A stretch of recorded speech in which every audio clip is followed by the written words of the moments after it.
Hello, welcome to Mart's Garage.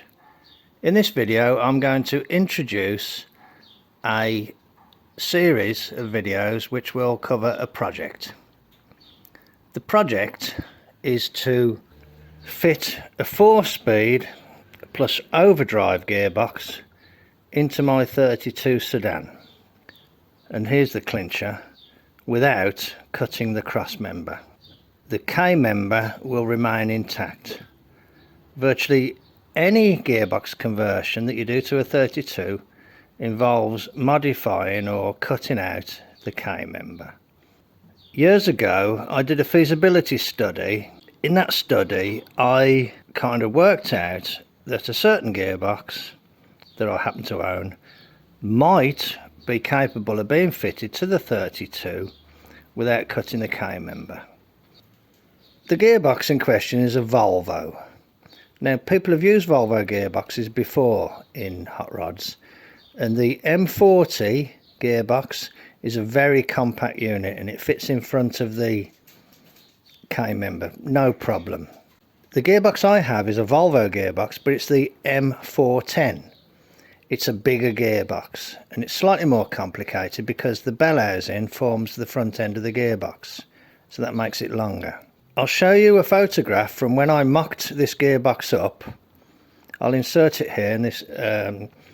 So what you can see in this photograph is that my idea is to fit the gearbox in front of the K member and the overdrive behind the K member.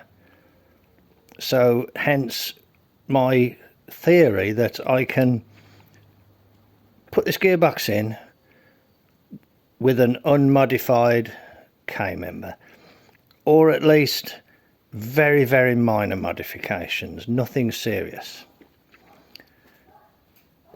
Phase 1 of the job will be to adapt the gearbox to the engine. Quite involved.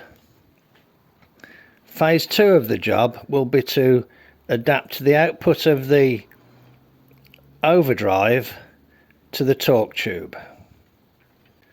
Another thing that we'll need doing will be to shorten the torque tube, but that will have to be done after the basic engine and box are in the car.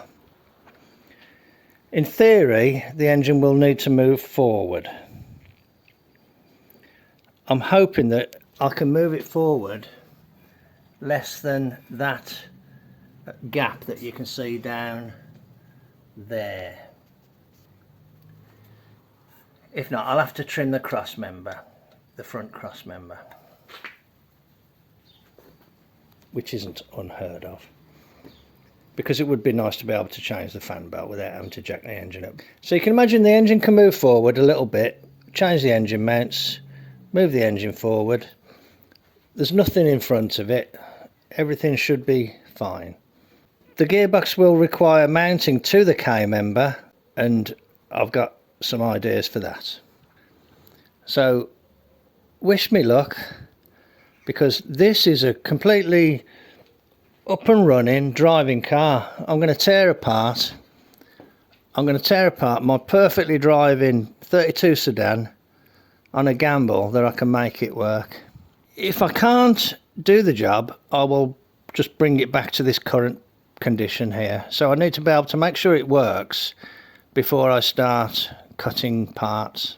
Over the next few weeks I will show the videos showing the adaptions, and then finally you will get to see it in the car running and driving.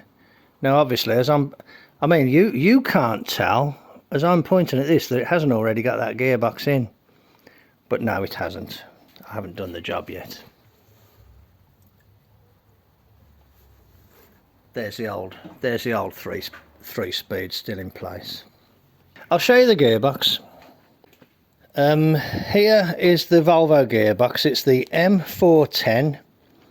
The M400 is the manual 4-speed box. The M410 is the 4-speed plus overdrive box.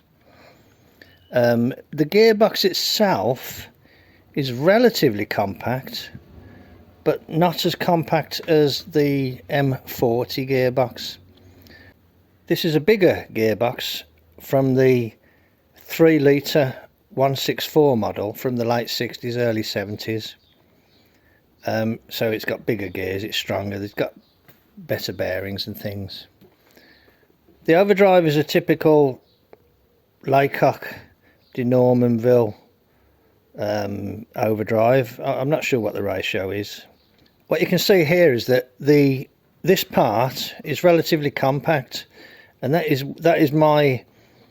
what I'm banking on, of this part being able to go through the K member. All this gubbinry here won't go through the K member, but what I believe I will do is fit the one half through the K member and then bolt the gearbox to it in situ in the car. So it's not going to be an easy conversion. I need to rig up a mount that will come around this area to the K member, and this needs to be adapted to the torque tube. You can see that the drive shaft will need to be shortened by about 18 inches, 16 inches, something like that, whatever that is from there to there. There will be adaptations to the output shaft, to the flange, to the Ford UJ, and adaptations in this area to take a torque tube. So that's it. This gearbox, this overdrive, in that car with a stock UNCUT K member. Okay, I hope you enjoy the series. Let's get cracking, and I'll get the first video out as soon as I can. Cheers then, bye.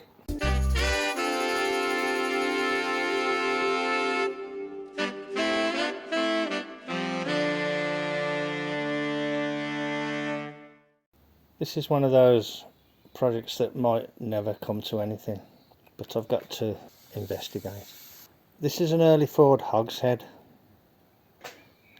This is a Volvo transmission. This is the bigger version of the Volvo transmission from the 6-cylinder engine cars from the late 60s, early 70s.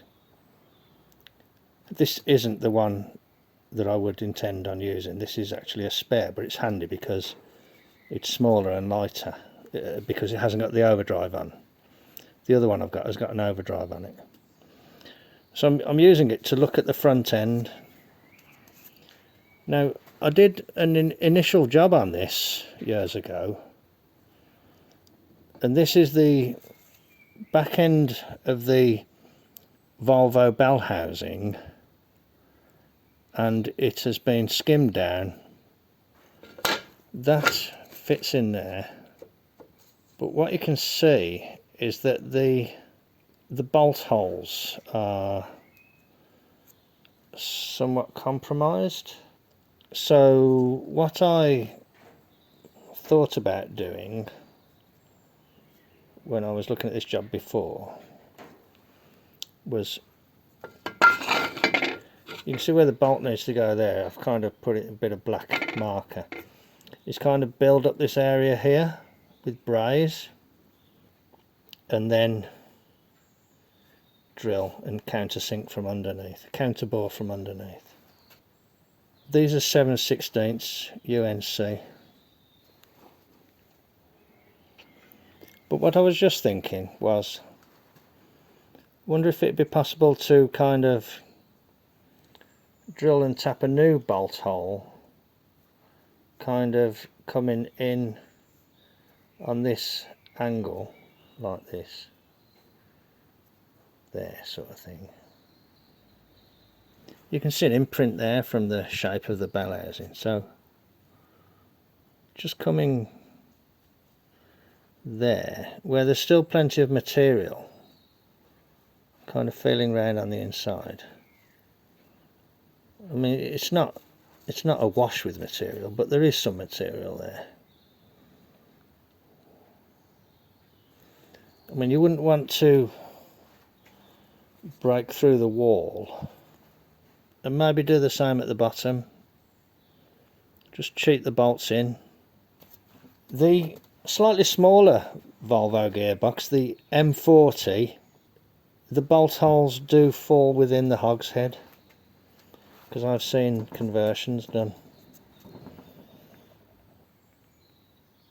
Looking at it again, I think those lower ones would be okay, and it might be a case that a little bit of weld, little bit of braze here to build up the surface might be a good idea. These would benefit from being brought down a bit, but I could drill and tap this casing as a test.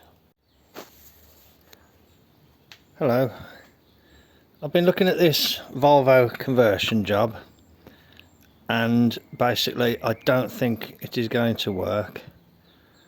The reason I'm saying that is because of the kind of stack up height at the front here and the length of the input shaft.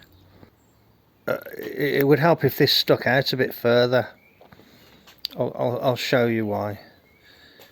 This here is set so that it just touches the flywheel down there. So it's touching the flywheel in there. So that there is the distance between the gearbox mounting surface and the flywheel. So here's the adapter plate.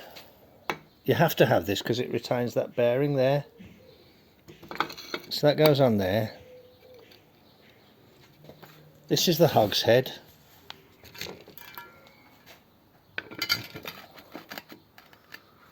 So that goes on there. Here's a clutch plate, which actually is one for a GMC, but it does fit that spline.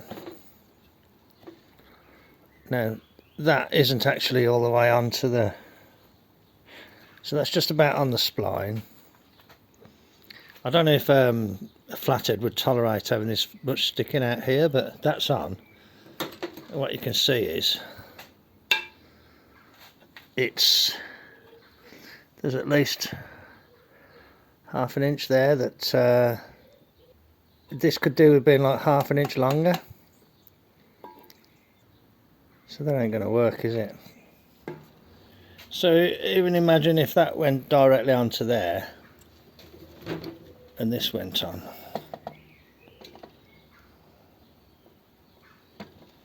So that's on there, and even then it isn't fully home. That's closer. That's about, I don't know, 3/16, 5mm. But even then that really ought to be further on. And I haven't got the intermediate plate in place. So based on the strength of that, I think this idea of fitting the this Volvo overdrive gearbox onto one of my Flatheads, I was thinking about it for the 32, is not going to work. I don't think the idea is going to work. The input shaft is not long enough, because I'll show you the other gearbox that's in the shed. Hang on. So here's the other gearbox. This is the overdrive gearbox. A big problem with the adaptation of other transmissions into a 32 is the K member. The K member is the chassis member that runs across the back of the gearbox, and the gearbox bolts to it. It sticks, the drive comes through the middle and the torque tube goes on. Any other gearbox, you've got to cut the K member out, which I'm not prepared to do. But what I worked out, ignoring this problem at the front, imagine if this was okay and it would work. What I worked out was that you could fit this part of the transmission in front of the K member. The K member would come here. This part of the transmission would be behind the K member, and you could bolt it back together, and this would stick behind the K member. Then you can take your drive from there. Obviously it would then involve converting this to take the torque tube drive, but I thought that would be pretty slick. And if you use the old Volvo gearbox top, you can have one with a stick coming straight out the top. So I thought, you know, I'd got something here that might have worked. And these are a stronger gearbox than the smaller Volvo boxes. But it's just not going to work because I can't get the stack up height at the front here. It's a shame because, you know, I think the idea did have some merit. Thanks for joining me then. Not everything works out, does it? Okay. Take care and I'll catch you on the next one. Bye. So, yeah, so that's not going to work. I've got this here, which is a little bit like a hogshead. It's actually the front of a truck 4-speed gearbox. But this is deeper than the Ford hogshead than this. So this wouldn't help. It actually would be better from the point of view of trying to accommodate the bolt fixings. Ignore those, I got those in the right, which are there, and there. These actually would have kind of been catered for a little bit better. But, and even though I can skim probably another few millimeters off here, about, you know, about, let's say 3/16 of an inch off here, 5 mil, it still is thicker than that, so it would make that problem worse. So other than some sort of special clutch plate where these splines would come much further this way like this, I can't think how I can do this job. Okay, so there you go. Not everything turns out, does it? Nonetheless, take care and I'll catch you on the next one. Bye. Hello, welcome back to Mart's Garage. I've been looking at ways of trying to extend this. I reckon that if this spline was brought forward to this area here, that would actually do the job. And this here needs building up to 17 millimeters.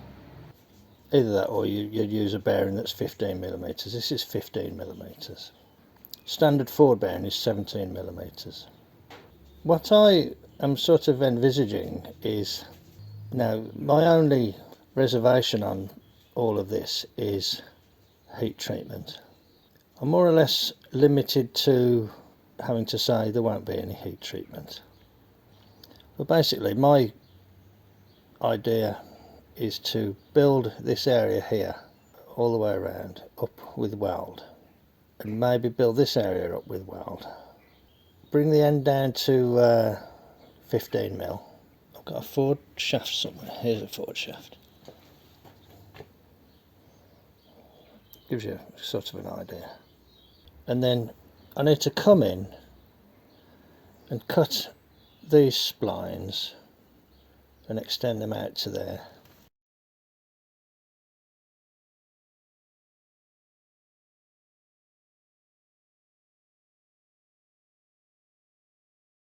I'm just continuing my investigation. I've got a standard flywheel here with a pilot bearing in it, and this clutch plate, which is actually a spare left over from my GMC, doesn't sit down, so that is an issue.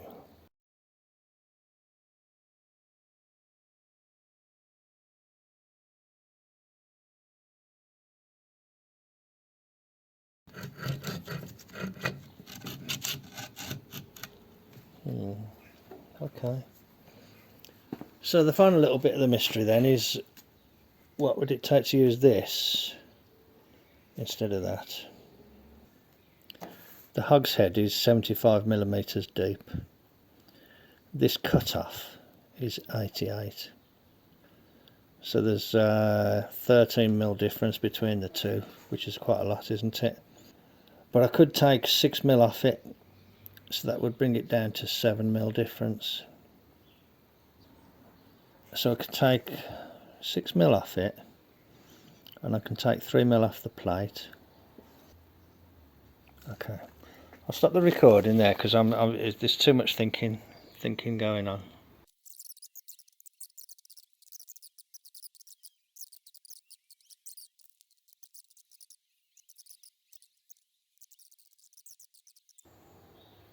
Well, all this skimming and turning and welding and cutting splines will be some interesting machining work, won't it?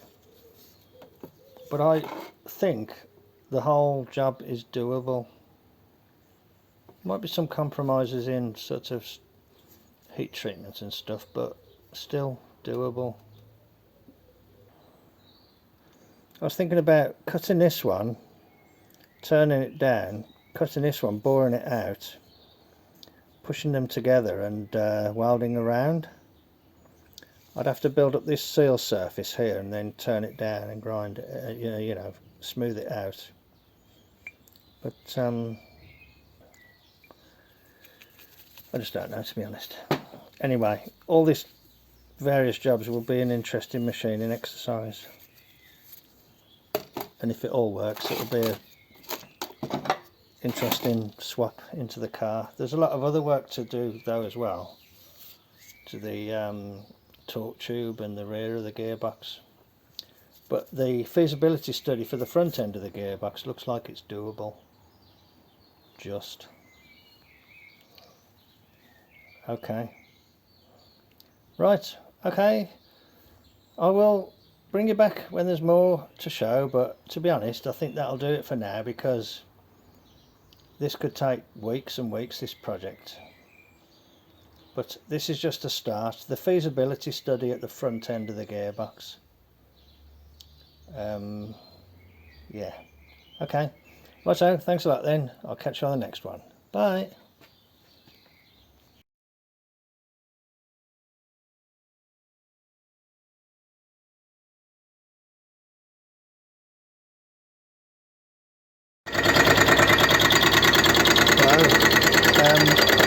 Head in the milling machine, and I'm skimming it down. This isn't a hog head, this is the front end of a truck transmission. An item that I would consider otherwise. I was given this. So I've set the milling machine up. It was actually quite difficult to cover the whole of the area. But I've got it covered now. I have to bring the head out a bit. I've had to put my earplugs in because it is quite noisy. But it seems to be coping okay.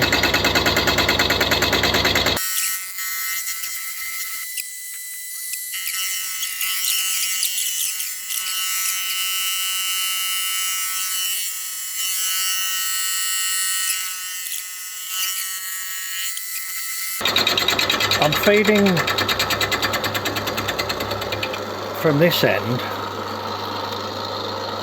as any machinist will tell you. Not that I'm a machinist, but my personal experience is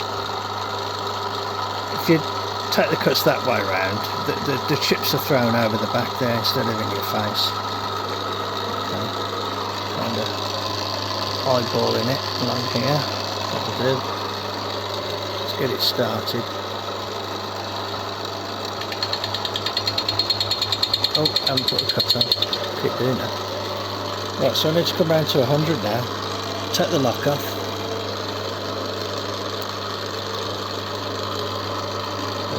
100. Doesn't have to be exact. Right. Put out the feed out.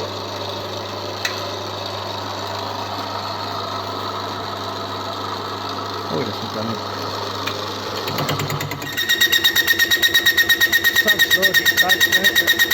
The last cut, I put a new tip in it, and it actually took a lot more than I expected. I think with the blunt tip in it, it was just skating over the surface, and now that I put a new tip in it, it's actually cutting. At least on those two cuts, it wasn't cutting on the back edge. That was when I knew it was deflecting the tool. The tool was riding up, then it was cutting on the back edge. just barely kissing it on the back edge now, which is about what you want really. So let's see what my wall thickness is on the inside now. Where's mine?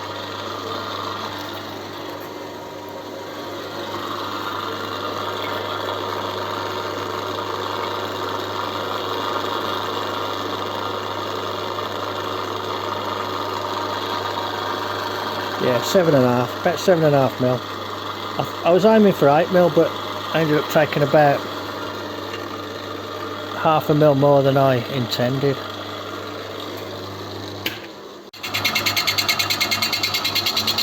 Just running out on the last cut. I just took 5 thou off, and it feels okay. Yeah, it feels good. Yeah, it feels good.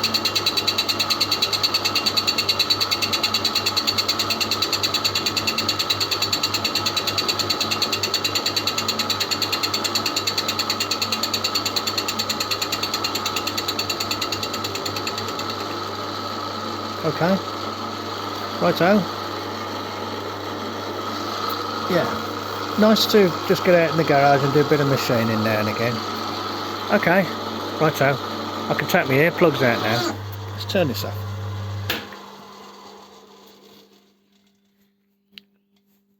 Okay, right, jolly good. I can take my earplugs out now. Oh yeah, that's good actually. I can't feel that. Feel a little bit there, but generally, you know, bolted up to a gearbox and an engine, I mean, how accurate is it anyway? As long as it's within a few thou. Okay, the material is thicker than this. This is recessed on the inside. It goes thicker out there where I'm going to be putting my bolts through. Still not mega thick, but you know, hey, I'll put some washers in to spread the load a bit. Righto. Thanks very much for joining me in the garage. I'll bring you back when there's more to show. Cheers then. Bye. Hello. I've been whittling away at this adapter plate on my milling machine, and it seems to be going quite well. It's down to about 7.5 millimeters. It was 9, and I think I can take it as thin as 6. I might. It took quite a lot of setting up, to be honest, so I don't want to take it off. But I think I can go a bit thinner. Yeah. Let's take it down to let's take another millimeter off it. Take it down to 6.5. Let me try and take a measurement. Hang on. There's a recess in the back, you see. So I need to put something in the recess there that's a known diameter. I've got a ball bearing there that is, well, let's call it 8 millimeters diameter. Probably 5/16 actually. Well, that goes in the groove. Get a G-clamp on the job. It's a little bit easier to, well, maybe it is, I'm not sure.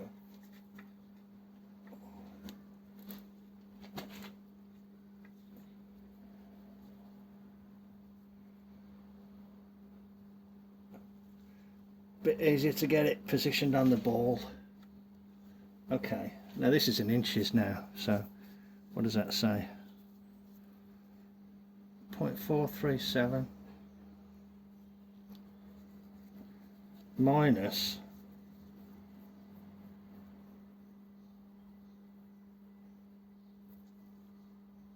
0.437 minus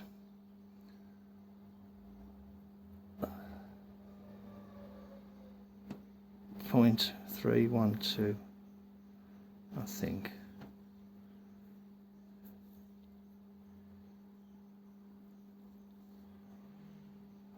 5/16. Yeah, 0.3125. It's 5/16, isn't it? So it's actually more or less 7/16 minus 5/16 equals 2/16. That's an eighth, isn't it? So that's actually still an eighth wall there above that depression. So it's approximately 3 mil. That's still, it's at 7.5 now, so if I take it down to 6, that's 1.5 off. So it'll still be 1.5 mil. Okay, so I'll take another 1.5 mil off. I'll do a little bit of filming then. Right, let's take 20 thou.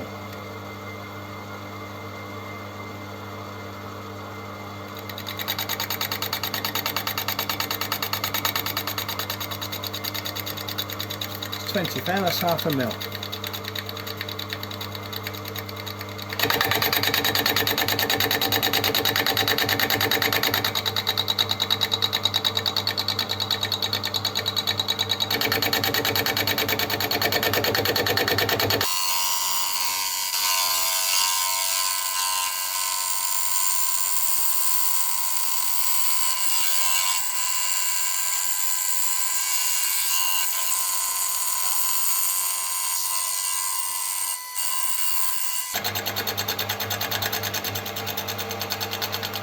Okay, I'll put another 20 thou on.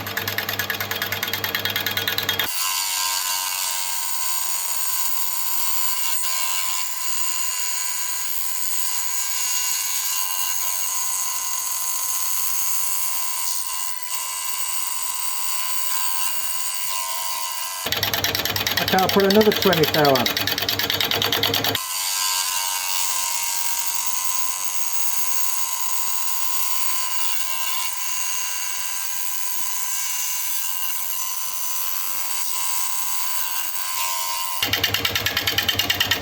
And just put another 5 thou on to finish it off.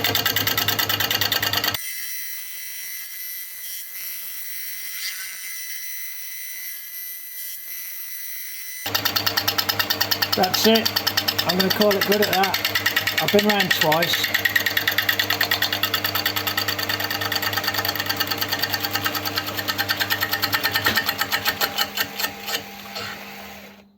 Cool, man. Okay.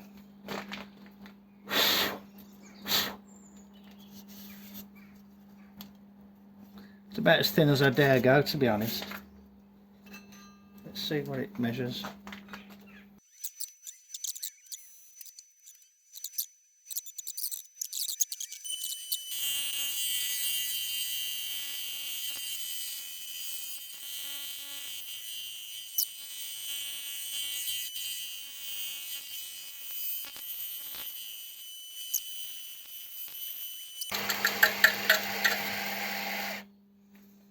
Okay. Right ho.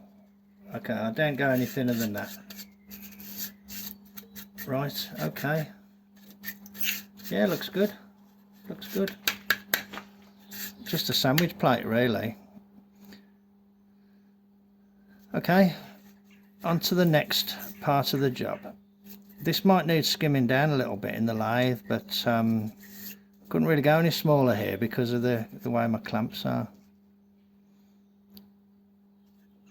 Looks good, doesn't it? Looks good. Every little helps, you see, because it's gaining length on that input shaft. Okay, righto. I'll take it off and have a look at it then. Back in a bit.